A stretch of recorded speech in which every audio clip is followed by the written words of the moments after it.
Block oxygen परिवार, इसके अगले टॉपिक हैं। इनमें सल्फ़र के अपर रूप पहला टॉपिक है।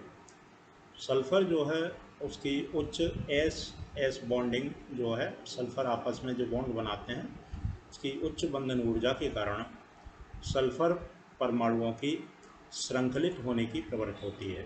परस्पर जुड़ के श्रृंखला बनाते हैं और जिस कारण सल्फ़र के कई क्रिस्टलीय स्वरूप ज्ञात हैं। जिनमें से दो मेन हैं आपके, रोम्बिक सल्फ़र और मोनोक्लिनिक। इसको अल्फ़ा सल्फ़र भी बोलते हैं, ये बीटा है। दोनों के अणुसूत्र एक ही हैं। इनके क्रिस्टल में S8 मीन्स 8 सल्फ़र परमाणु जुड़ करके अणु बनाते हैं, लेकिन इनकी जो संरचनाएं हैं, दोनों की अणुओं की जो व्यवस्था है वो अलग अलग होती है। इसमें क्राउन शेप बनाते हैं 8 परमाणु और यहाँ चेयर फॉर्म बनती है, ये अंतर है।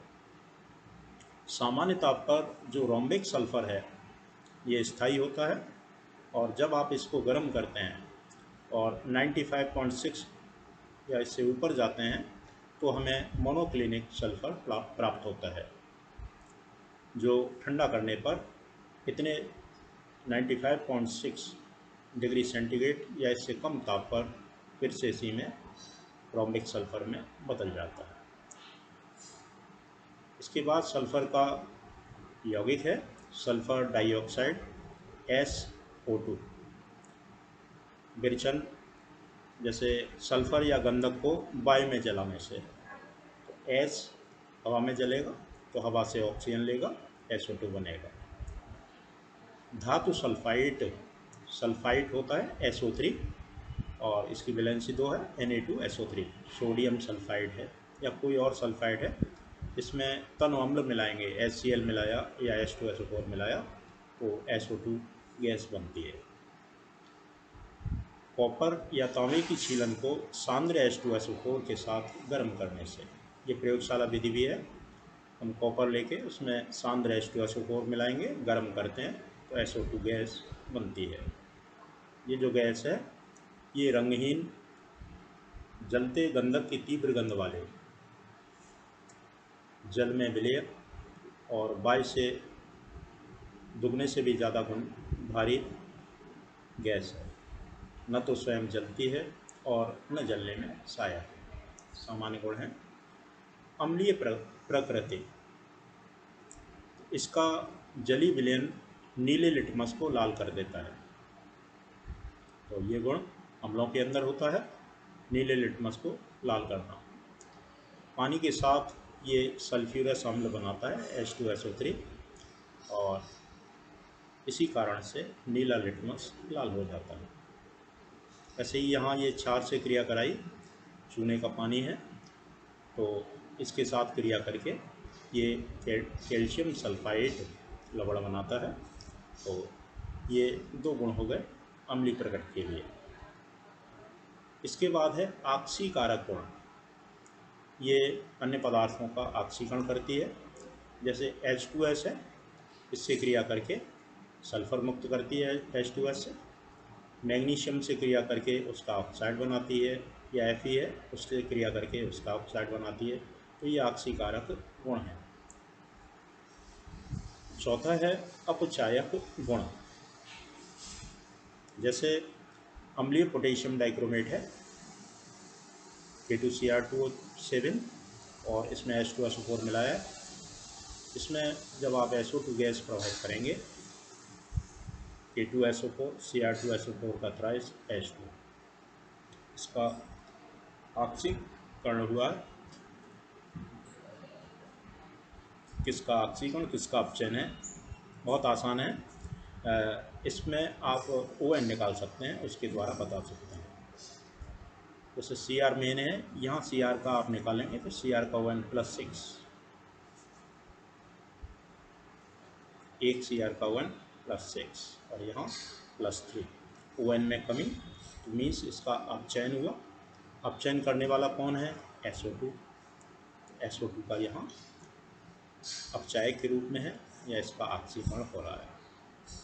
ऐसे ही क्लोरीन जल से क्रिया, क्लोरीन जल को HCl में बदल रहा है यहाँ Cl का वन 0 है, यहाँ -1 है। ऐसे ही पोटेशियम परमैंगनेट से क्रिया, थोड़ा क्रियाओं को समझते हुए आप इनको लिखेंगे। फेरिक क्लोराइड से क्रिया, तो फेरिक क्लोराइड को फेरस क्लोराइड में बदल दिया, Fe का वन घट गया, तो अपचयन किया। विरंजक गुण, विरंजक माने रंग उड़ाने वाला इसका गुण है, तो इसका अपचायक गुण है।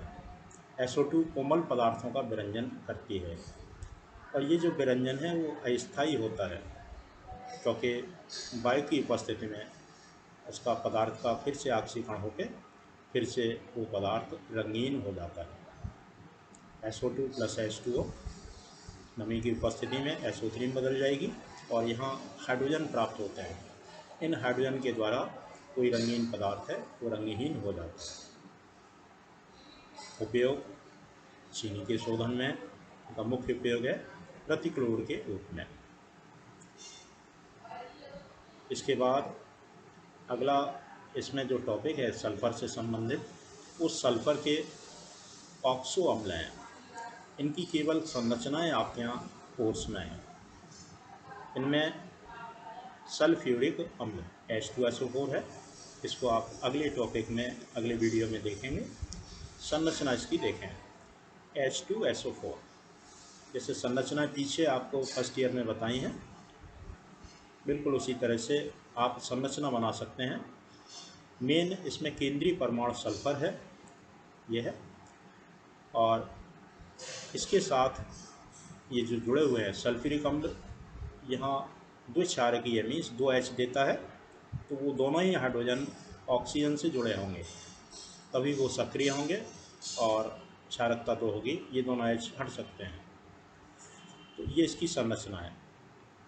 सल्फ़र के साथ 2 ऑक्सीजन, ये सह संयोजी बंध डबल बॉन्ड बनाया है, और बाकी के 2 ऑक्सीजन यहाँ सिंगल बॉन्ड से जुड़े हैं, और उनके साथ हाइड्रोजन सिंगल बॉन्ड से जुड़ गए।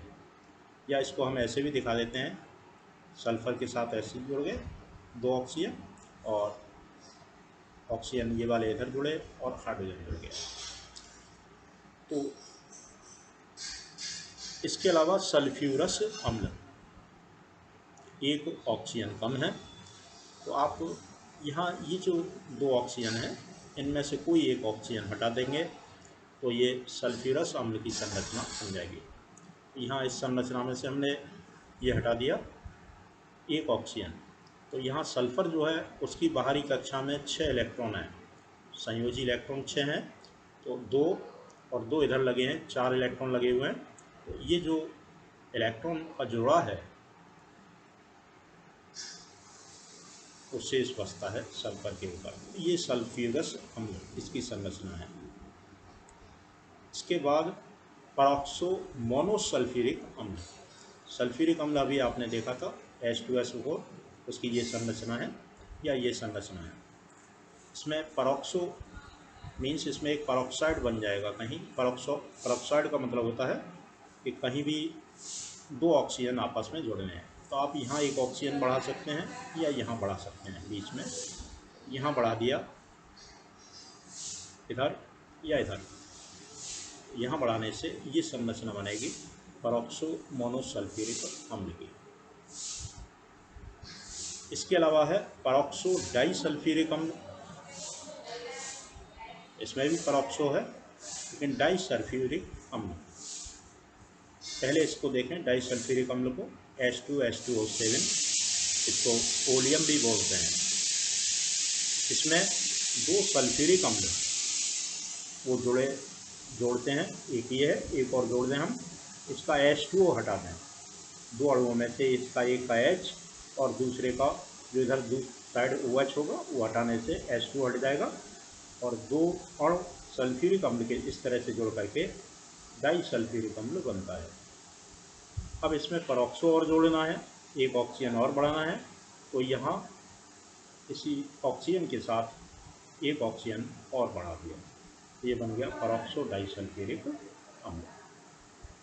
अगले वीडियो में आपको सल्फ्यूरिक अम्ल बनाने की जो औद्योगिक विधियाँ हैं कोर्स में, वो और गुण उपयोग देखेंगे।